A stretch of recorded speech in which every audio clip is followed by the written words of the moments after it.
Crime যেমন হচ্ছে, প্রত্যেকটা ক্ষেত্রে খুনের সাথে কারা জড়িত হচ্ছে তারা কিন্তু বেরিয়ে আসছে।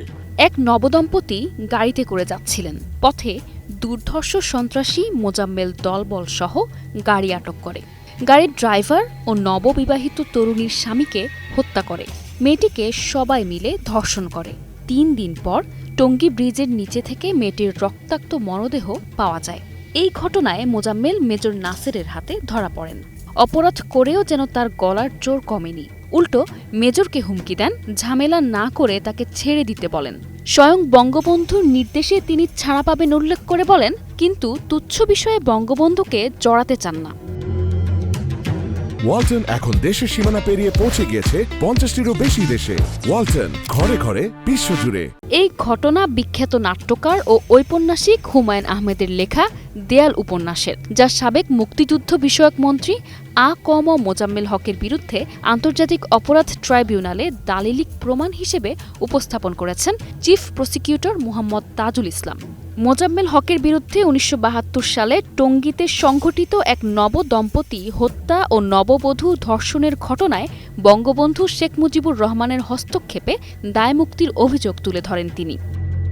তাজুল ইসলাম বলেন, সেনা অফিসার হিসেবে দায়িত্বে থাকা অবস্থায় আ.ক.ম মোজাম্মেল হকের বিরুদ্ধে ওই হত্যাকাণ্ড ও ধর্ষণের অভিযোগে মামলা হয়েছিল, কিন্তু বঙ্গবন্ধুর সরাসরি হস্তক্ষেপে মামলাটি থেকে তিনি রেহাই পান। তাজুল ইসলাম আদালতে বলেন, বিষয়টি হুমায়ুন আহমেদের দেয়াল উপন্যাসে উঠে এসেছে। তিনি উপন্যাসের 85 নম্বর পৃষ্ঠা আদালতে পড়ে শোনান।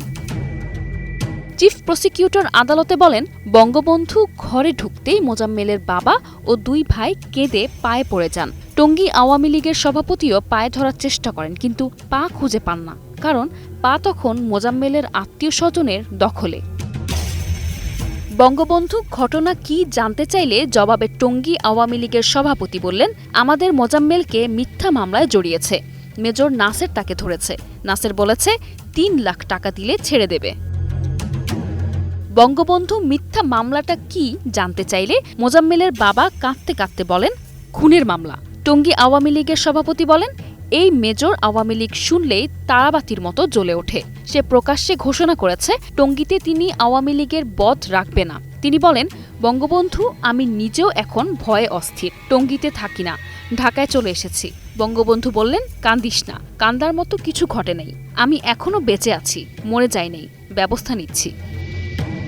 তিনি মোজাম্মেলকে তাৎক্ষণিকভাবে ছেড়ে দেওয়ার আদেশ দিলেন। মেজর নাসেরকে টঙ্গী থেকে সরিয়ে দেওয়ার জরুরি নির্দেশ দেয়া হলো।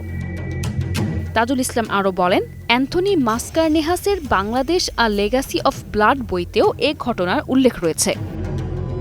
2024 সালের 18 জুলাই এক সমাবেশে তৎকালীন মুক্তিযুদ্ধ বিষয়ক মন্ত্রী আ.ক.ম মোজাম্মেল হক বলেছিলেন, আমরা বঙ্গবন্ধুর নেতৃত্বে অস্ত্র জমা দিয়েছি, কিন্তু ট্রেনিং জমা দিইনি, চেতনা জমা দিইনি। চিফ প্রসিকিউটর বলেন, যে ব্যক্তি 1972 সালে নববধূকে ধর্ষণ ও হত্যার মতো জঘন্য অপরাধ করেছিলেন, সেই ব্যক্তি পরবর্তীকালে বঙ্গবন্ধুর চেতনার কথা বলছেন। সোমবার আন্তর্জাতিক অপরাধ ট্রাইব্যুনাল 1 এর চেয়ারম্যান বিচারপতি মোহাম্মদ গোলাম মর্তুজা মজুমদারের নেতৃত্বাধীন 3 সদস্যের বেঞ্চে যুক্তিতর্ক উপস্থাপন করেন চিফ প্রসিকিউটর তাজুল ইসলাম। তিনি বলেন, শেখ হাসিনার নির্দেশে 2024 সালের জুলাই-অগাস্টে ছাত্র জনতার ওপর হামলা ও হত্যা সংঘটিত হয়। একই মামলায় ক্ষমতাচ্যুত প্রধানমন্ত্রী শেখ হাসিনা, সাবেক স্বরাষ্ট্রমন্ত্রী আসাদুজ্জামান খান কামাল ও মুক্তিযুদ্ধ বিষয়ক মন্ত্রী আ.ক.ম মোজাম্মেল হকের বিরুদ্ধে যুক্তিতর্ক চলছে। আ.ক.ম মোজাম্মেল হকের বিরুদ্ধে দুর্নীতি দমন কমিশনের করা অবৈধ সম্পদ অর্জনের মামলাও বিচারাধীন। শেখ হাসিনা সরকারের পতনের পর থেকে তিনি পলাতক। আদালতে একদিকে উঠে আসে জুলাই আন্দোলনে জেলা পর্যায়ে সহিংস অভিযানের চিত্র, অন্যদিকে আলোচনায় আসে রাজনৈতিক নেতৃত্বের ঐতিহাসিক বিতর্কিত অধ্যায়। প্রসিকিউশন তাদের বক্তব্যে সাহিত্যের অনুষঙ্গ টেনে আনে, যা বিচার প্রক্রিয়ায় একটি ব্যতিক্রমী মাত্রা যোগ করে।